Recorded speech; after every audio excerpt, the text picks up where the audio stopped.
Hello friends, reflection of light वाले chapter में हमने प्लेन मिरर, कॉन्वेक्स मिरर और कॉन्केव मिरर ये तीनों की स्टडी कर ली है। अब हम उनसे रिलेटेड कुछ न्यूमेरिकल की स्टडी करेंगे जो बेसिकली एग्जाम में आते हैं। तो वो कैसे सॉल्व हो सकते हैं, क्या ट्रिक यूज़ कर सकते हैं उन्हें सॉल्व करते वक्त, इस चीज़ को हम देखते हैं। So let us start. Question 1 क्या है हमारा? David is observing his image in plane mirror. The distance between the mirror and his image is 4 meter. If he moves 1 meter towards the mirror, what will be the distance between David and his image? देखो, एक ये plane mirror है और plane mirror की अगर property characteristics आपको पता हो तो क्या होता है प्लेन मिरर में कि जहाँ पर आप ऑब्जेक्ट रखते हो, मिरर के सामने जहां आप ऑब्जेक्ट रखोगे, बनने वाली इमेज उतनी ही डिस्टेंस पर बनती है। इस बात का आपको पता है। तो अगर हम डेविड को देखो, उसने कहा है कि mirror David is observing his image, अपनी इमेज मान लो यहां पर बैठा हुआ है डेविड। ये कौन है? ये डेविड है। ओके, अब इसने ऑब्जर्व किया प्लेन मिरर में, तो इसकी जो इमेज बनती है वो कहां बन रही है? And his image is 4 metre. इसकी इमेज मान ली यहां बन रही है। ये क्या है? इमेज। किसकी इमेज है? डेविड की इमेज है। और इसका डिस्टेंस कितना है? 4 मीटर। क्लियर? तो अब हमें तो पता है ये प्रॉपर्टी कि अब इस डिस्टेंस को देखो, ये वाली जो डिस्टेंस है हम इसको क्या मान लेते हैं? d1 मान लेते हैं। और ये वाली जो डिस्टेंस है इसको d2 मान लेते हैं। ठीक है, d1 यानी डिस्टेंस 1 और डिस्टेंस 2। तो डेविड कहाँ बैठा हुआ है? डेविड यहाँ है और इसकी डिस्टेंस d1 है। तो आप क्या करेंगे? अगर हमें तो ये वाली डिस्टेंस तो दी नहीं रखी, लेकिन हमें ये तो पता है कि प्लेन मिरर में बनने वाली जितनी इमेज है उतनी डिस्टेंस ऑब्जेक्ट की भी होती है। चलिए, तो क्या लिखेंगे हम? डिस्टेंस बिटवीन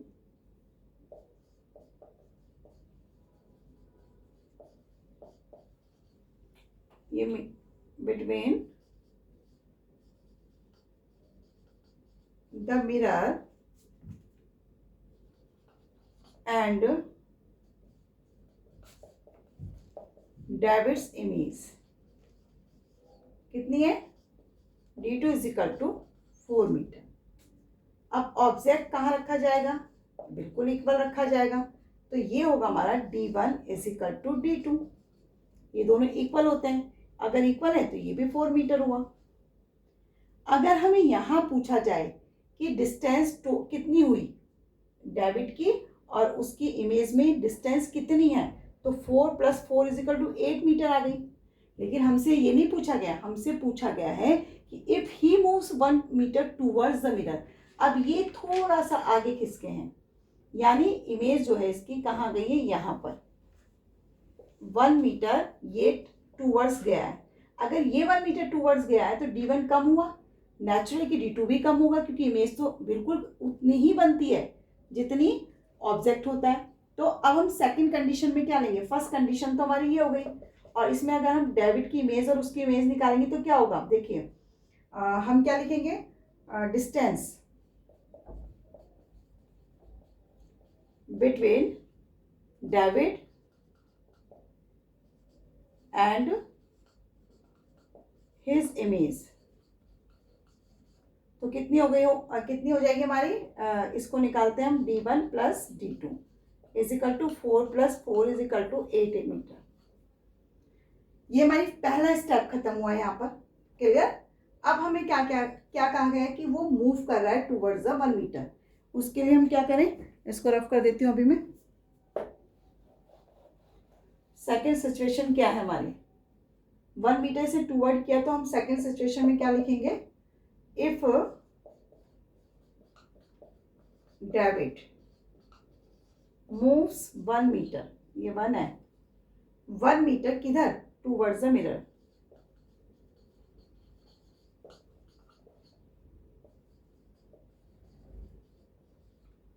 तो क्या हो जाएगा?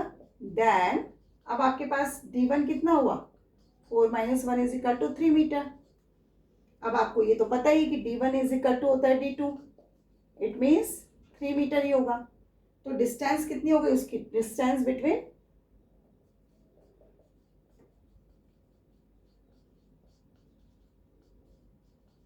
डेविड एंड हिज इमेज कितनी हो जाएगी, 3 metre plus 3 metre is equal to 6 metre. मेरे ख्याल से समझ आ गया। अब इसमें दो कंडीशन हो सकती है, या तो आपको पूरा शो करके दिखाना हो, है ना, या फिर आपसे पूछा जाए ऑब्जेक्टिव क्वेश्चन यानी एमसीक्यू में भी आ जाए। तो अगर एमसीक्यू में आपके पास आ जाता है तो आप इसको इतना बड़ा करने से अच्छा है कि आपको पता होना चाहिए कि डीप आपकी जो इमेज ऑब्जेक्ट जितना जहाँ पर रखा जाता है बिल्कुल उतनी ही डिस्टेंस पे इमेज का फॉर्मेशन भी होता है, तो आप तुरंत उसको टोटल कर लेंगे। लेकिन अगर ये कंडीशन आ जाती है कि 1 मीटर या 2 मीटर हो, ये तो 1 मीटर का था, अगर मान लीजिए 2 मीटर हो जाता है, ये भी तो हो सकता है कि 2 मीटर खिसक जाता। तो 2 मीटर अगर टूवर्ड्स जा रहा है प्लेन मिरर के, तो 4 - 2 यानी 2 मीटर ही इसकी डिस्टेंस रही है। अगर ये 2 मीटर डिस्टेंस है तो यहाँ पर भी क्या हो जाएगा, 2 मीटर हो जाएगा। तो ये थोड़ा सा आइडिया आप लगा लें जल्दी करने के लिए। ओके स्टूडेंट्स, सेकेंड क्वेश्चन हमारा क्या है, if an object is placed at a distance of 8 centimetre from a concave mirror of focal length 10 centimetre, discuss the nature of the image formed by drawing the रे diagram. यानी हमें यहाँ पर image show करके दिखानी है रे diagram के थ्रू।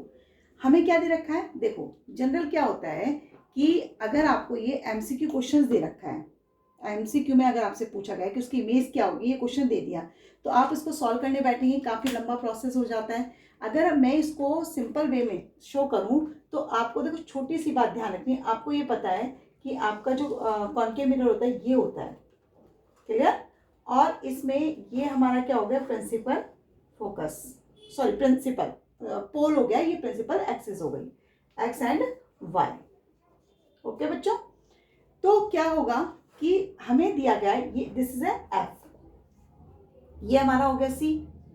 अब आपको ये पता है उसने कहा फोकल लेंथ, फोकल लेंथ आप जानते हैं एफ और पी के बीच का जो डिस्टेंस है उसे हम क्या कहते हैं, फोकल लेंथ कहते हैं। ये हमारा फोकल लेंथ है, और जो हमें कितना दिया गया है, 10 सेंटीमीटर दिया गया है। तो अगर 10 सेंटीमीटर फोकल लेंथ है तो 8 सेंटीमीटर क्या है, देखो at a distance of 8 centimetre from a concave mirror, क्या ऑब्जेक्ट, ऑब्जेक्ट की डिस्टेंस है। फटाफट अपने दिमाग में ट्रिक लगानी है। तो अब 8 सेंटीमीटर है, तो 8 सेंटीमीटर का मतलब क्या हो, फोकस से आगे ही तो हुआ, क्योंकि 10 सेंटीमीटर की तो फोकल लेंथ हो गई हमारी।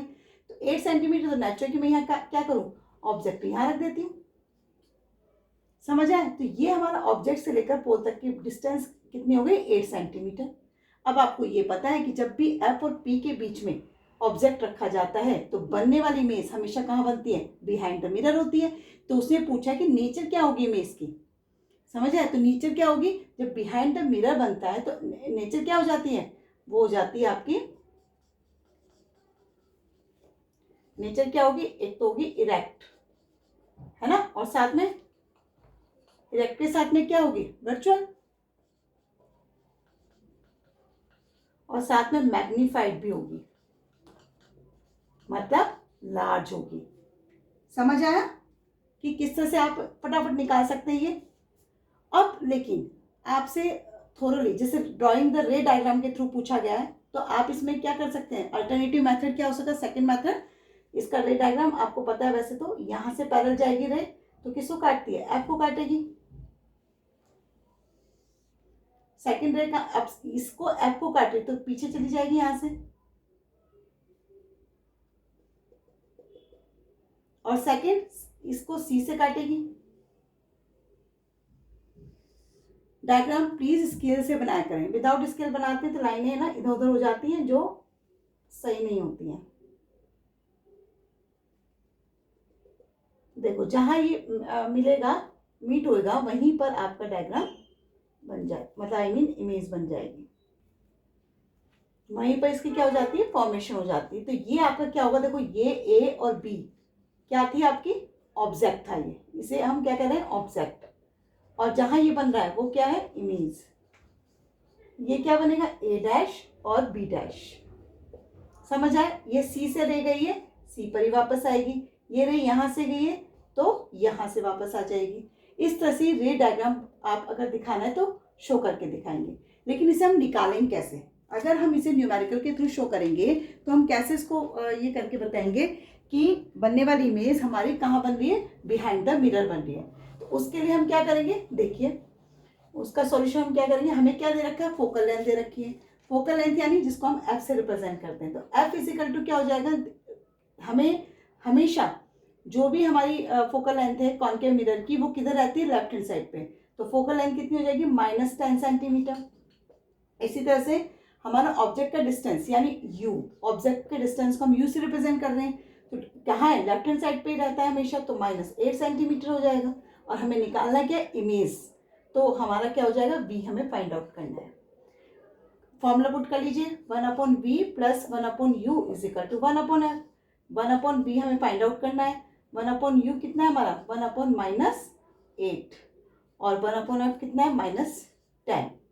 अब क्या करें, 1/v और ये plus minus minus 1/8 is equal to -1/10। इसको उठा के उधर ले जाओ क्योंकि v की वैल्यू निकालनी है, तो -1/10 और ये इधर जाएगा तो +1/8, एल्शियम होगा कितना, 80। समझ आया। अब क्या करेंगे, देखो इसका 80 लिया तो जब हम वो करेंगे इसका डिवाइड करेंगे तो कितने से जाएगा, 8 से ना, -8 और इसका करोगे तो कितना आएगा, 10। -8 और +10 कितना हो जाएगा, 2, यानी प्लस का 2, तो 2/80। ये आई आपकी 1/v की value. 1/v is equal to 2/80 या v इज इक्वल टू 80/2। अब देखिए आपको कैसे पता चलेगा कि बिहाइंड द मिरर बन रहा है, बिकॉज v की वैल्यू हमारी कितनी आई है, +40 आई है, +40 सेंटीमीटर। ये प्लस साइन आपको शो करके दिखा रहा है कि बनने वाली जो इमेज है वो कहाँ बन रही है, बिहाइंड द मिरर बन रही है। समझ आया। अगर आपको शॉर्ट में ट्रिक में लगाना है तो आप देखो और फटाफट निकाल दो, एमसीक्यू पे टिक करो, क्योंकि एमसीक्यू में हमारे पास इतना टाइम नहीं होता 1 मिनट के क्वेश्चन के लिए कि हम पूरा वो करें। लेकिन अगर आपको नहीं आ रहा है तो फिर आप सेकंड मेथड अप्लाई करें और उससे निकालें कि पॉजिटिव अगर साइन आ रहा है तो बिहाइंड द मिरर इमेज बनेगी, और बिहाइंड द इमेज बनने वाली इमेज हमेशा क्या होती है, इरेक्ट होती है और वर्चुअल होती है। चलिए बच्चों, क्वेश्चन नंबर 3 क्या है हमारा, ये देखो, an object 3 centimeter high is placed at a distance of 8 centimeter from a concave mirror which produce a virtual image 4.5 centimeter high। अब इसमें आपको क्या निकालना है, what is the focal length, और दूसरा आपको पोजीशन निकालनी है इमेज की, और थर्ड आपको डायग्राम से शो करके दिखाना है, यानी रे डायग्राम बनाना है। तो सबसे पहले हम क्या करें, हमें पता करना है कि इसमें क्या क्या है। देखो पहले हम रफली डायग्राम बना लेते हैं। रफली डायग्राम का मतलब कि हम इसमें क्या बनाएंगे, कॉन्केव मिरर। ये हमारा क्या हुआ, ये पोल हो गया, ये X and Y principal axis हो गई, ठीक है। अब हमने एक ऑब्जेक्ट प्लेस किया 3 सेंटीमीटर हाई। देखो 3 सेंटीमीटर हाई यानी यहाँ हमने एक ऑब्जेक्ट रख दिया ए और बी, ये ऑब्जेक्ट है तो हमारा क्या हो जाएगा, एच, ऑब्जेक्ट को रिप्लेस मतलब लिखते हैं हम एच ओ से।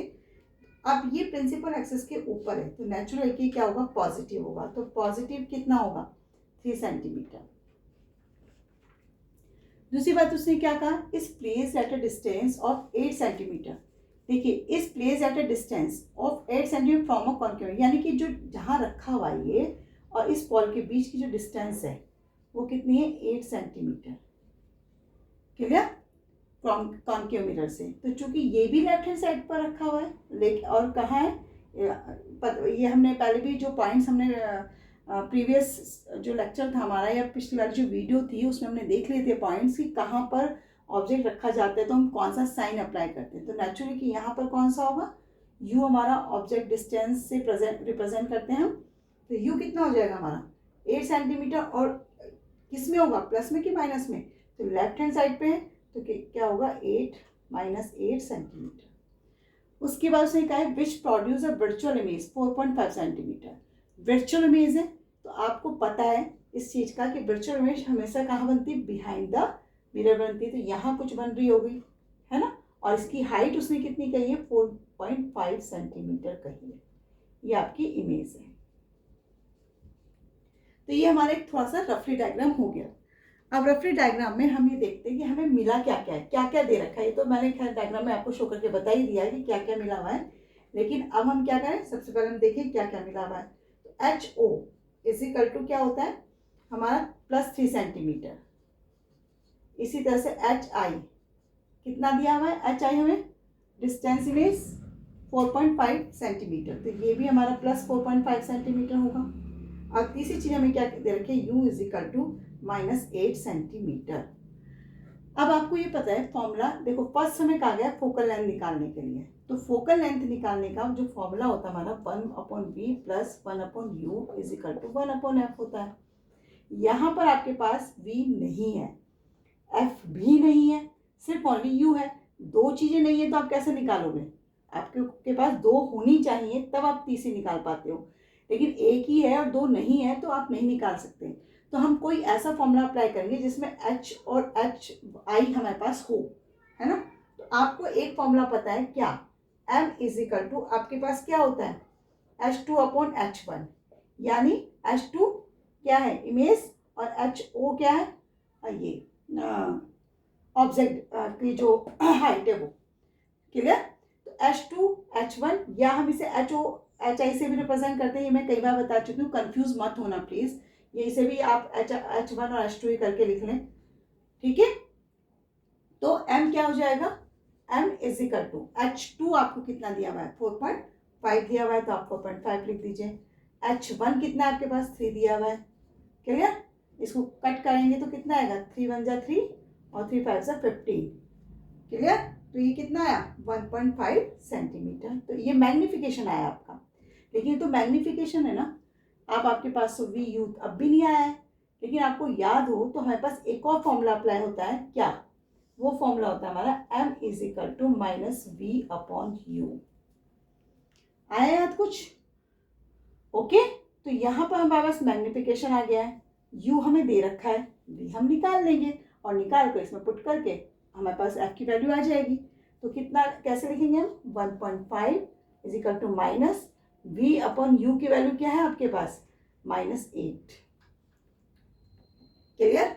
अब क्या करेंगे आप इस -8 को देखिए इस तरह से वैल्यू पुट करेंगे, क्योंकि दोनों तरफ माइनस है तो थोड़ा सा ब्रैकेट में रख देंगे तो अच्छा रहेगा, है ना। अब 1.5 इज इक्वल टू -v/8 है, तो हम क्या करें इसको कट कर दें, इस माइनस से माइनस कैंसिल कर देंगे, तो क्या होगा 1.5 इज इक्वल टू v/8 आ जाएगा। और अगर हमें v की वैल्यू निकालनी है तो v इज इक्वल टू 1.5 × 8, कितना आ जाएगा v का आंसर 8 × 5 = 40 और 8 × 1 = 8 और 4 = 12।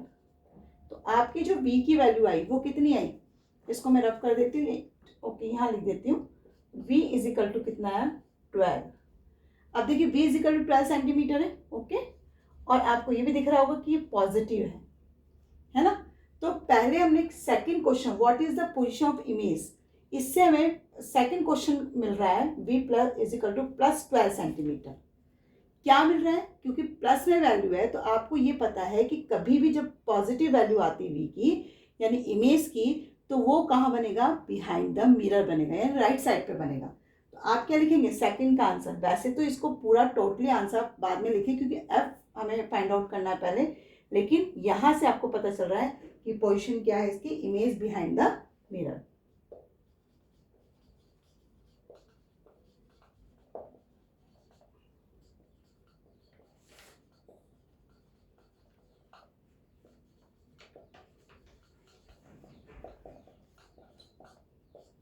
क्लियर हुआ यहाँ तक।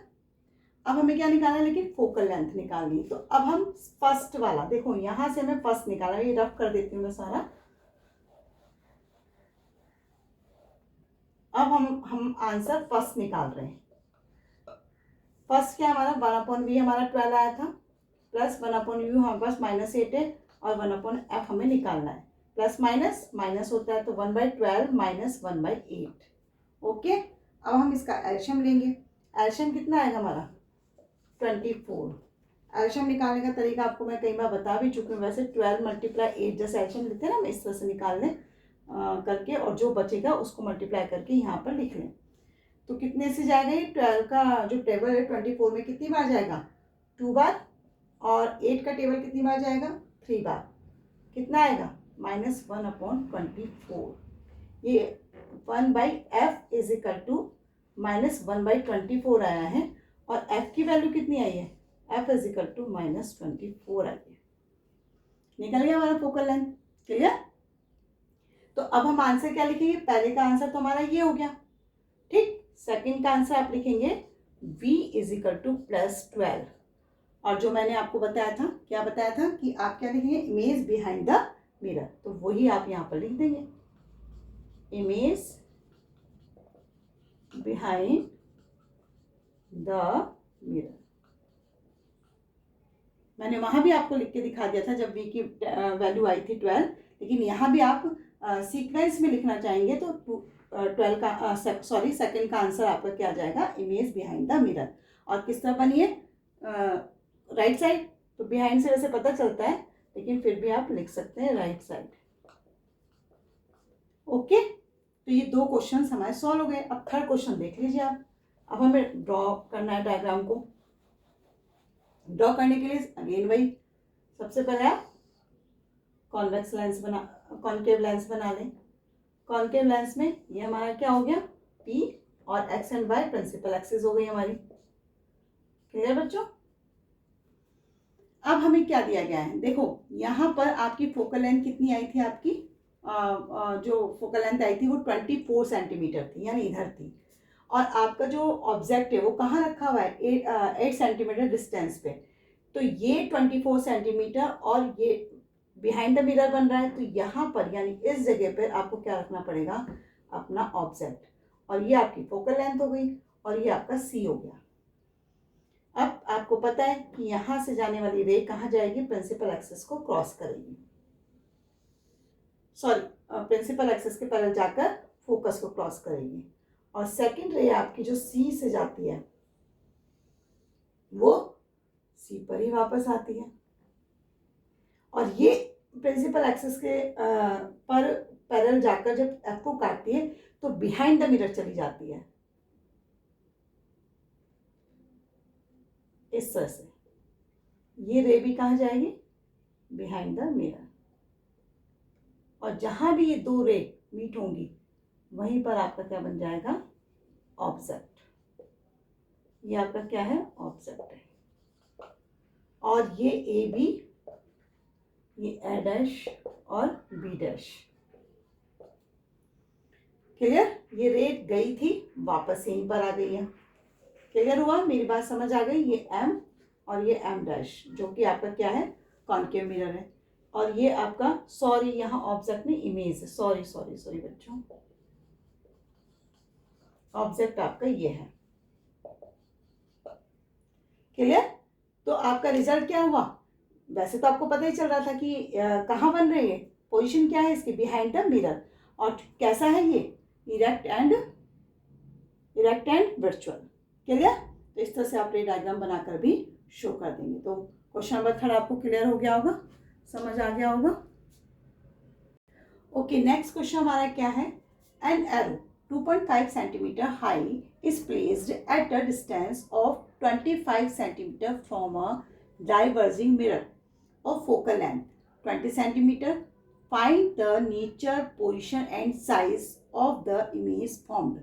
आपको इमेज तीनों चीज़ें बतानी है, नेचर भी बतानी है, पोजीशन भी बतानी है और साइज भी बताना है। तो सबसे पहले तो आप ये पहचानो कि इसमें मिरर कौन सा है, तो डाइवर्जिंग मिरर है। और डाइवर्जिंग मिरर कौन सा होता है, कॉन्वेक्स मिरर होता है। तो अब हम कॉन्वेक्स मिरर का एक क्वेश्चन सॉल्व कर लेते हैं। ओके, तो इसका थोड़ा सा रफली डायग्राम हम बना लेते हैं कि ये हमारा कॉन्वेक्स मिरर होता है। ओके, और इसमें कॉन्वेक्स मिरर में ये हमारा प्रिंसिपल एक्सिस और ये पोल हो गया। अब आपसे क्या कहा गया है, उसने कहा कि an arrow 2.5 centimetre high is placed. 2.5 centimetre का मतलब कि यहाँ पर कोई एरो बना हुआ है जो कितना है, 2.5 सेंटीमीटर हाइट पर है, हाइट यानी ये। और हाइट किसकी, ये ऑब्जेक्ट की, ऑब्जेक्ट यानी H1, या इसे हम HO भी लिखते हैं। ओके, सेकेंड बात उसने क्या कहा है कि height is place at A distance of 25 centimetre from a diverging mirror. देखिए एरो 2.5 सेंटीमीटर हाइट पर रखा हुआ है, एंड डिस्टेंस उसकी कितनी 25 सेंटीमीटर जो डाइवर्जिंग मिरर से है 25 सेंटीमीटर। तो इट मीन्स कि इसका जो ऑब्जेक्ट है यानी ये वाला हिस्सा ये कितने पे रखा हुआ है 25 सेंटीमीटर पर रखा हुआ है। क्लियर। और इसका फोकल लेंथ भी दी हुई है उसने। फोकल लेंथ कितनी है 20 सेंटीमीटर है ना। तो मान लीजिए फोकल लेंथ आपकी एज यूजल हम यहाँ पर रख लेते हैं एफ, वो तो हमें बाद में पता चलेगा क्योंकि 25 सेंटीमीटर ऑब्जेक्ट है तो पीछे रखा होगा और फोकल लेंथ हमारी 20 सेंटीमीटर तो फोकल लेंथ यहाँ तक होगी। क्लियर। तो ये 20 सेंटीमीटर हो गया। अब हमें इसे फॉर्मूले के थ्रू सॉल्व करना है। तो सबसे पहले तो आपको ये पता होना चाहिए आपको क्या क्या दे रखा है। वैसे तो मैंने यहाँ फाइंड आउट कर दिया है लेकिन आपको ये शो करके दिखाना होता है कि आपको क्या क्या चीज़ें दी गई है। तो देखो आपको क्या क्या दिया गया है। सबसे पहले हमें दिया गया यू यानी आपको ऑब्जेक्ट की डिस्टेंस दे रखी है। ये ऑब्जेक्ट है ना आपका, तो ये डिस्टेंस है और ये लेफ्ट हैंड साइड पे रखा है तो -25 सेंटीमीटर। सेकंड बात आपको क्या दे रखा है, आपको दे रखी है हाइट यानी h1 जो ऑब्जेक्ट की हाइट है। अब वो कितनी 2.5 सेंटीमीटर प्रिंसिपल एक्सिस के ऊपर है इसलिए पॉजिटिव है। सेकंड बात उसने क्या दे रखी फोकल लेंथ कितनी है आपकी 20 सेंटीमीटर। क्लियर बच्चों, ये आपकी 20 सेंटीमीटर क्या फोकल लेंथ है। मेरे ख्याल से यहाँ तक क्लियर हुआ होगा क्या क्या चीज़ें आपको मिली हुई है यहाँ पर। सबसे पहले हम क्या करें एक रफली डायग्राम बना लेते हैं। तो हमने डाइवर्जिंग मिरर मैंने अभी बताया कि कॉन्वेक्स मिरर होता है। तो कॉन्वेक्स मिरर मतलब ये देखो इस तरह से मिरर होगा और इसमें ये हमारा क्या होगा पोल है यहाँ पर, ये X and Y principal axis है। अब इसने क्या कहा है कि an arrow 2.5 centimetre high is place. तो एक एरो है जो यहाँ है और इसकी हाइट जो है ये हाइट इसकी कितनी है 2.5 सेंटीमीटर। ठीक प्रिंसिपल एक्सिस के ऊपर है तो क्या होगा पॉजिटिव होगा। अब ये कह रहा है इस place at A distance of 25 centimetre from a diverging mirror. देखिए 25 सेंटीमीटर उसकी क्या है ऑब्जेक्ट की डिस्टेंस है। तो ऑब्जेक्ट आपका ये है, ये ऑब्जेक्ट है ए और बी। इसकी डिस्टेंस कितनी है यहाँ से, ये है 25 centimetre. Okay from a diverging mirror और फोकल लेंथ 20 सेंटीमीटर। अब आपको ये पता है कि जो कॉन्वेक्स मिरर होता है उसकी फोकल लेंथ मिरर के पीछे होती है। तो यानी ये हिस्सा आपका फोकल लेंथ होगा इधर वाला। लेकिन अभी हमें ये नहीं पता कि इमेज कहाँ बनी हुई कितनी दूरी पे बनी हुई। तो हम तो सिर्फ फोकल लेंथ को एक यहाँ पर एफ मानकर और इस फोकल लेंथ को मेजर कर लेते हैं। तो फोकल लेंथ हमारी कितनी हो जाएगी 20 सेंटीमीटर। अब चूंकि ये राइट हैंड साइड पर रखी हुई तो प्लस होगा, ये उसमें है लेफ्ट हैंड साइड पे तो ये कितनी होगी -25 सेंटीमीटर। क्लियर, ये अब इतना हिस्सा आपको क्लियर हो गया होगा। अब हम वैल्यू पुट कर लेते हैं कि हमें मिला क्या क्या दे रखी है, वैल्यूज क्या क्या हैं। वैसे तो यहाँ पर मैंने आपको क्लियर कर दिया है लेकिन फिर भी आपको लिख के दिखानी पड़ती है। तो यू हमारे पास है यानी ऑब्जेक्ट का डिस्टेंस है हमारे पास कितना -25 सेंटीमीटर। उसके बाद आपको क्या दे रखा है, आपको ऑब्जेक्ट की हाइट भी दे रखी है। तो आपके पास h1 = 2.5 सेंटीमीटर है। उसके बाद आपके पास क्या है फोकल लेंथ प्लस है तो +20 सेंटीमीटर। आप यहाँ पर ये भी शो कर सकते हैं बिकॉज कहाँ पर रखा है बिहाइंड द मिरर।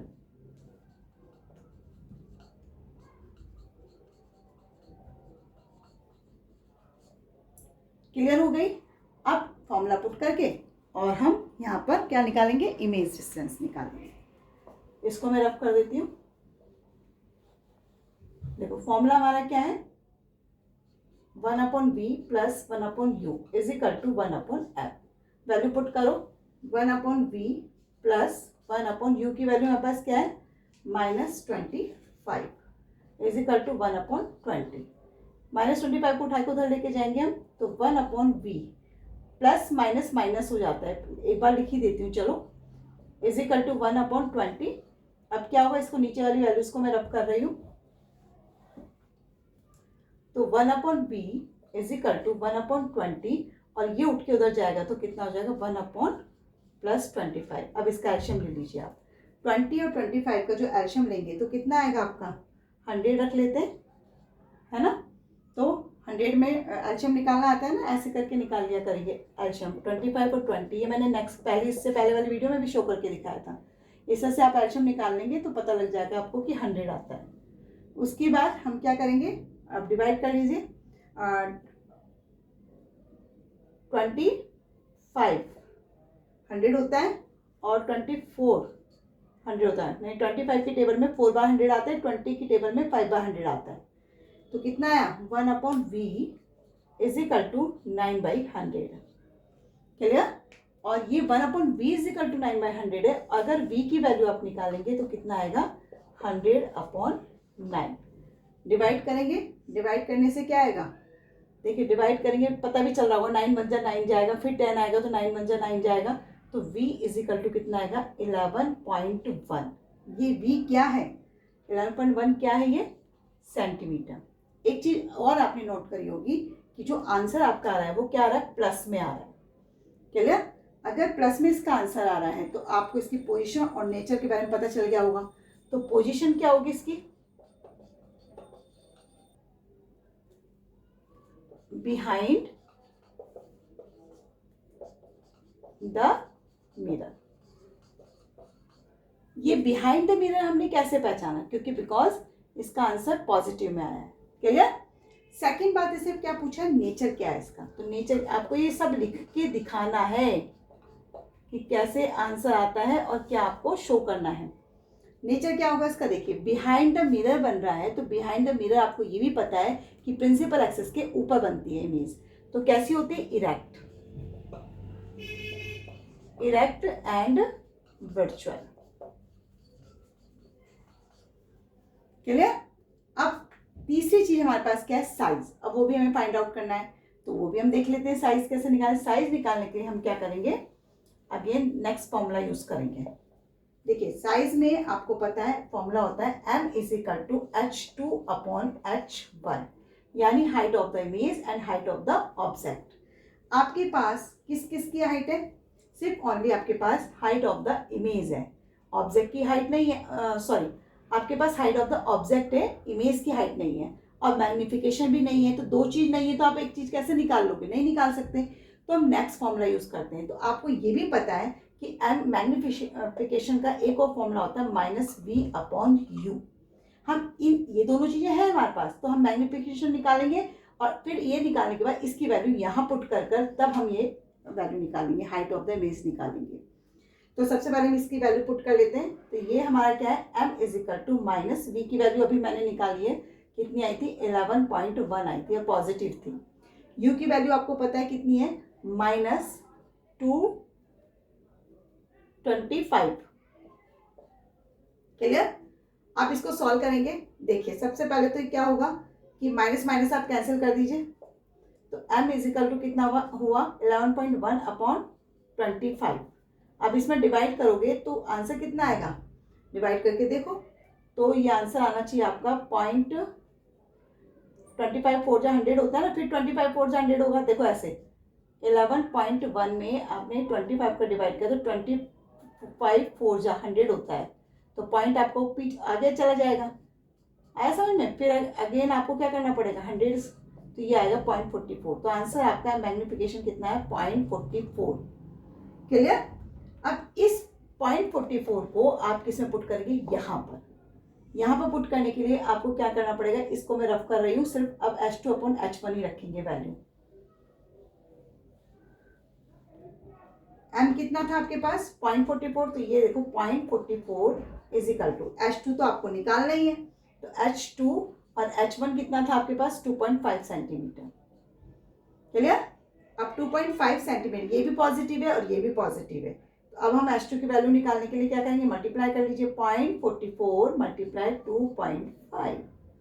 ओके, अब देखिए पॉइंट हटाऊं तो यहाँ पर 100 आ जाएगा, समझ रहे हो, और ये पॉइंट हटाया तो यहाँ पर 10 आ जाएगा, क्योंकि पॉइंट के बाद जितने डिजिट होती है उतनी हम जीरो नीचे लिखते हैं। तो 25 4 जा 100 होता है और 4 1 जा 4, तो 11/10। h2 हमारा क्या है 11/10 या 1.1 सेंटीमीटर। क्या है ये, इसकी इमेज की हाइट है। समझ आया, हाइट ऑफ इमेज कितनी हुई, साइज ऑफ मतलब इसकी जो इमेज की जो हाइट आएगी वो हमारी कितनी आएगी 1.1 सेंटीमीटर आएगी। क्लियर हो गई बात? ऑब्जेक्ट की हाइट कितनी थी हमारी, ऑब्जेक्ट की हाइट थी हमारी 8 सेंटीमीटर, सॉरी ऑब्जेक्ट की हाइट थी हमारी 25 सेंटीमीटर, और जो हमारी इमेज की हाइट आई है वो कितनी आई है 1.1 सेंटीमीटर। क्लियर? नेक्स्ट क्वेश्चन हमारा क्या है? A dentist mirror has a radius of curvature of 3 centimetre. How far must it be placed from a small dental cavity to give a virtual image of the cavity that is magnified 5 times. सबसे पहले तो आपको ये पता है कि dentist जो होते हैं वो कौन सा मिरर यूज़ करते हैं. तो वो मिरर यूज़ करते हैं कॉन्केव मिरर. ओके, फर्स्ट बात तो ये हो गई. अब उससे पूछा कि कितना मतलब वो उसकी जो इमेज डिस्टेंस है वो कैसे मतलब आप उसको देख पाएंगे. इमेज का जो फॉर्मेशन हो रहा है वो कितनी दूरी पर हो रहा है, कितने डिस्टेंस पर हो रहा है. तो इसको करने के लिए हम क्या करें? सबसे पहले तो हमें दी गई है रेडियस ऑफ कर्वेचर, है ना. तो रेडियस ऑफ कर्वेचर आपको पता है कि जो हमारा मिरर होता है इसमें ये जो हिस्सा है सेंटर ऑफ कर्वेचर होता है और इससे और पोल के बीच की दूरी जो होती है वो रेडियस ऑफ कर्वेचर होती है, यानी आर होती है. समझ आया? आर हमें कितना दे रखा है? रेडियस ऑफ कर्वेचर 3 सेंटीमीटर दे रखा है. अब आपको ये भी पता है कि जो फोकल लेंथ होती है वो कैसे निकालते हैं हम. जो हमारी फोकल लेंथ निकालने का फॉर्मूला है वो कितना है? R/2 है. तो R आपको 3 दे रखा है और 2 इसके नीचे करके आप डिवाइड करके 1.5 क्या निकाल लेंगे? फोकल लेंथ निकाल लेंगे. यानी इसका हाफ ही तो होता है. Focal length centre of curvature की हाफ होती है. तो हमने क्या निकाल लिया? F क्या निकाला? 1.5 सेंटीमीटर.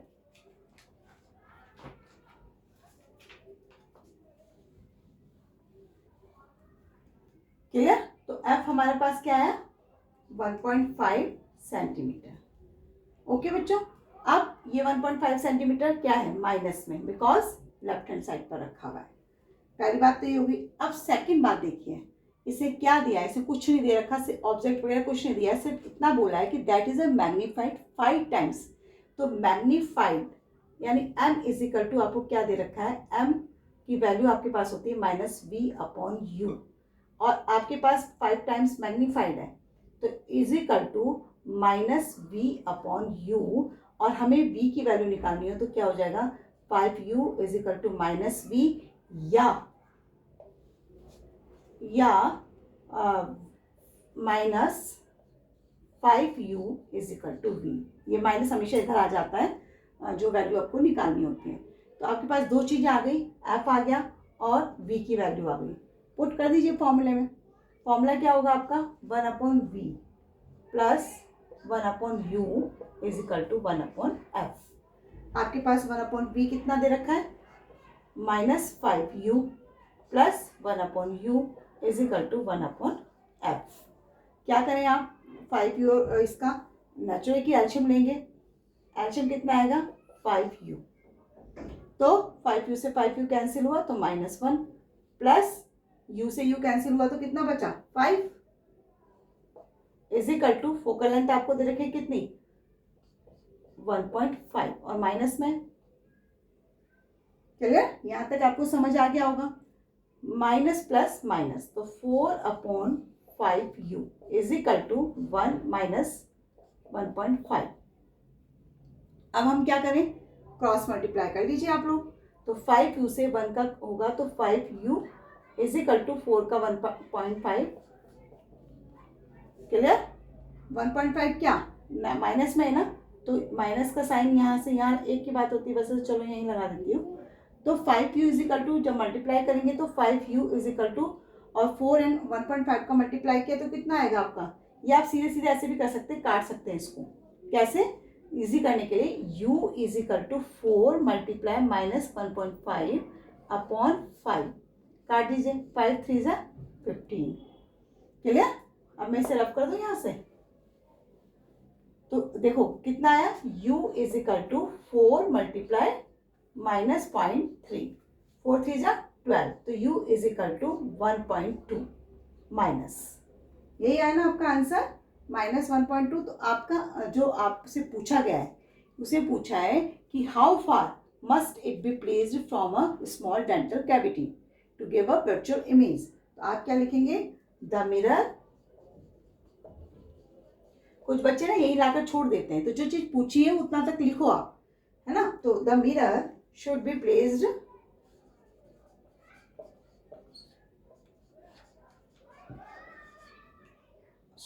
प्लेस्ड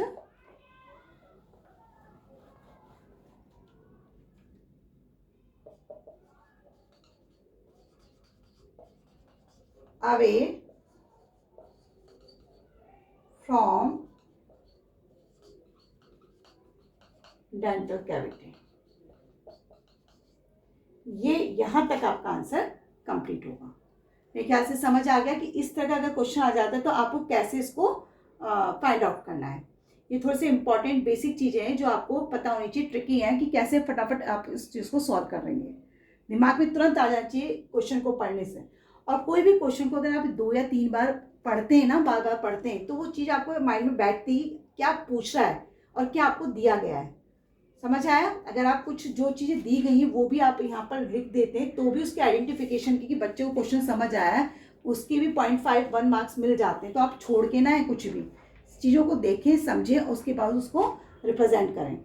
ओके बच्चों, नेक्स्ट क्वेश्चन हमारा क्या है? The radius of curvature of a convex mirror used as a rear view mirror. ये तो आपको पता ही है कि जो हमारा कॉन्वेक्स मिरर है वो रियर व्यू मिरर के रूप में यूज़ किया जाता है क्योंकि उसका जो एरिया है वो वाइडर होता है। In a moving car is 2 metre. A truck is coming from behind it. उसके पीछे एक ट्रक आ रहा है जिसकी डिस्टेंस कितनी 3.5 मीटर। तो आपको कैलकुलेट क्या करना है? एक तो उसकी पोजिशन कैलकुलेट करनी है और सेकेंड आपको बताना है कि उसकी size of the image relative to the size of the truck. What will be the nature of the image, यानी इमेज की जो नेचर है वो भी बतानी है आप। तो सबसे पहले हमें दे क्या रखा है? देखो आर दे रखा है, रेडियस ऑफ कर्वेचर दे रखी है ना। रेडियस ऑफ कर्वेचर कितनी हमारी 2 मीटर। अब आपको पता है कि हमें फोकल लेंथ निकालनी है। फोकल लेंथ निकालने के लिए आपको ये भी पता है कि एफ इजिकल टू क्या होता है? R upon 2। तो इट मीन्स 2/2 1 मीटर। क्लियर? उसके बाद आपको क्या दे रखा है? यू दे रखा है। यू कितना है आपका? -3.5 मीटर। ओके, तो we know 1/v plus 1/u is equal to 1/f। ये आप लोग जानते हैं। ओके, तो 1/v क्या है आपके पास जो आपको फाइंड आउट करना है? तो 1/v आप निकालेंगे प्लस 1/u कितना है आपके पास? 3.5 है तो -3.5 और 1/f कितना आया था आपका? 1, यानी 1/1। यहाँ तक समझ आया? क्लियर बच्चों? अब क्या करें आप? इस 3.5 को उठाकर उस तरफ लेके जाएंगे। पहले तो आप ये इसको क्लियर कर लो, प्लस माइनस माइनस, तो 1/3.5 इज इक्वल टू 1/1। 1/1 रख लीजिए या 1 रख लीजिए, एक ही बात होती है। तो अब क्या करें? 1/v is equal to 1 plus 1/3.5। LCM ले लो। एल्शियम कितना आएगा? इसका पॉइंट हटा के अगर मैं यहाँ 10 लिख दूँ तो ये कितना रह जाएगा? 35 रह जाएगा। तो एल्शियम भी हमारा कितना आएगा? 35। 35 वन सा 35 और प्लस 35 से 35 कैंसिल हुआ तो 10। अब तो आपको काफ़ी हद तक करना आ गया होगा। 45/35 काट लीजिए इसे। कितने से कटेगा? 5 से। 5 9 जा और 5 7 जा। तो 1/v इज इक्वल टू कितना आया? 9/7 या v इज इक्वल टू आया 7/9। यहाँ तक क्लियर हुआ? अब देखिए जब आप डिवाइड करेंगे इसको तो कितना आ जाएगा? 0.77। डिवाइड करके देख लीजिए ना क्या आ रहा है? 0.77 क्या है? मीटर। अब आपको ये भी पता है कि आंसर आपका क्या आ रहा है? पॉजिटिव आ रहा है। तो जो बनने वाली इमेज है वो तो आपको पता ही क्या होगी। तो पोजीशन क्या लिखेंगे आप? आंसर में आपसे पोजीशन पूछिए ना फर्स्ट में, तो पोजीशन क्या हो जाएगी? Behind the mirror. ये आपको मैं कई बार बता चुकी हूँ। अगर पोजीशन आती है प्लस में, यानी v आपका पॉजिटिव आता है, तो इमेज क्या हो जाती है आपके? Behind the mirror. समझ आया? ये तो यहां तक तो आपको करना आ चुका है। अब सेकंड बी वाला पोर्शन भी देख लेते हैं। इसको मैं रफ कर देती हूँ यहां से। ओके, अब देखो बी कैसे निकालेंगे। बी के लिए आपके पास आपको साइज देखनी है, नेचर ऑफ द इमेज देखनी है। तो एम आपके पास होता है -v/u। अब M is equal to -v, तो माइनस तो इसका फॉर्मूला ही है और v की वैल्यू हम क्या रखेंगे यहाँ पर? 7/9 रख लेते हैं। और u की वैल्यू कटने के लिए, ताकि इजी वे में कट जाए। ओके, और u की वैल्यू आपको क्या पता है? -3.5 पता है। ओके, तो माइनस से माइनस कैंसिल कर दीजिए पहले तो। अब इसको लिखने का तरीका देखो कैसा है। m इज इक्वल टू 7/9 और डिवाइड बाय 3.5। तो डिवाइड जो होता है उसको मल्टीप्लाई में चेंज करने के लिए क्या हो जाता है? 7/9 मल्टीप्लाई 1/3.5। क्लियर? यहाँ तक समझ आ गया? अब इसको काटो, 7 5 ज़ा 35, 0.5 आएगा क्योंकि 3.5 था ना, तो 0.5 आएगा। तो कितना हो जाएगा? m is equal to 1/9 multiply 0.5। तो क्या हो जाएगा? m इज इक्वल टू 1/9 5 ज़ा 45 और पॉइंट है बीच में, तो 4.5 आ जाएगा। क्लियर? अब आपका देखिए मैग्निफिकेशन क्या आया, प्लस में आया और 1/4.5 आया। क्लियर? इससे हमें क्या पता चलता है, नेचर क्या होगी इसकी? नेचर ऑफ द इमेज आपसे पूछी थी ना, तो नेचर क्या होगी ये तो आपको भी पता चल गया होगा कि नेचर अगर पॉजिटिव है तो क्या होती है? इरेक्ट। एंड कैसी होती है? वर्चुअल। समझ आया किस तरह से क्वेश्चन निकालना है आपको? मे भी आपको क्लियर हो गया होगा। मैं हर टाइप के क्वेश्चन इसमें सॉल्व कर लिए हमने, कॉन्वेक्स के भी और कॉनकेव भी। ओके, तो अदर क्वेश्चंस आप खुद सॉल्व करने की कोशिश करें इसके आधार पे कि कैसे सॉल्व किए जा सकते हैं। Okay students.